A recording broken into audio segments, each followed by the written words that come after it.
homework wars.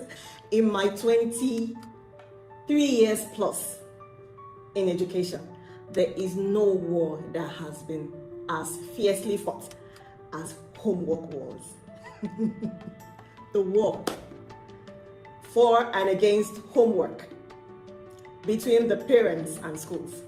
So over the years, it's been different stands. So there was a time when there's not enough homework.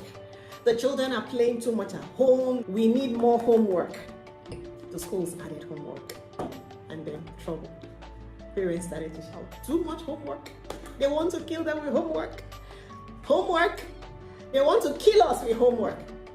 Because it then felt as if they're the ones that had to sit to do the homework. Schools have tried everything. They've changed the names. Some call it home fun to make it sound more interesting. Home task so that it doesn't feel like work. Alas.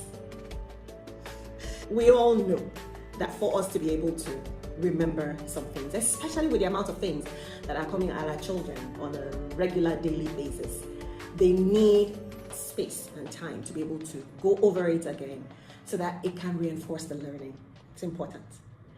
And the truth is, for some of you parents that are fighting too much homework, to be honest, if this time wasn't there, your children will probably not see you until the weekends. Tell the truth. Because early morning, you're out. You come back home, they're almost asleep. It's at that point where you're trying to get yourself ready, undressed, find something to eat and everything. Have you done your homework? No, mommy, or no, daddy. And then you now feel like it's war. But the truth still remains that small time is a period of bonding as well. Homework also helps with skills. There are skills that these children are learning. They are learning how to research. They are learning how to plan. They are learning how to put their words together. You can't take that away. And they are also learning how to be disciplined. Because as they grow older, when they come back from work, just like you do, they will have to sit down and get some things done to get ready for the next day. It's all in the discipline process. So we cannot take it away that these tasks, assignments are important. However, the way some of you parents go about homework is where the problem is. Some of you feel as if it is competition. And so it must be done correctly 100%. If not, you're not going to sleep. That's a problem. It's a problem. Because what then happens is that you then try to teach the child. You're not as patient as a teacher. Probably you're using another formula the child doesn't understand. The younger child will even tell you, that's not what my auntie said. You get upset. So there's that angle. There's also the angle where you don't stop to think that this is not your work.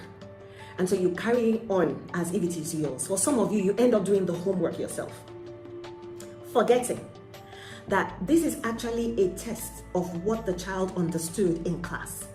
And so if you do it, the teacher marks it as right. That way, the teacher believes that this child knows this thing. That's why he or she got it correct. Exam comes. This question comes out in the exams. The child feels it. You quarrel. So here is how to approach homework. Any work that comes home that your child is not able to do, send it back to school. Don't do it for them. If you're not going to be patient enough to teach it, for your child to understand it, send it back to school. It's not a failure. Send it back to school. It shows the schools that this child didn't get this thing, because any work that gets home and cannot be done by the child, it wasn't well understood. I don't want to say it wasn't well taught. So send it back. Where you should fight is when homework comes back home, that same subject, and you notice that what you sent back wasn't done. That's where you should fight. If you call me, I'll join you. True. Because homework is supposed to be marked and checked. If a particular subject wasn't done last time and then it comes back home, that's where you should have a problem. It means that the teacher hasn't paid attention to realize that this child doesn't know this thing, so it wasn't done. You may be nice enough to tell them that homework wasn't done so that they can go over it with the child. Doing your child's homework for your child doesn't help your child in any way. It doesn't matter which school they are in.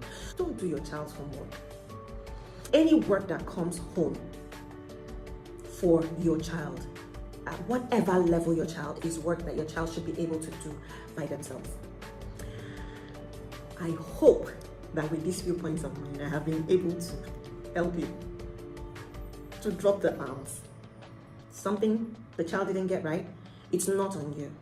Send it back to school. They will fix it. Ensure that the child knows how to do it by themselves. That's how it's supposed to be.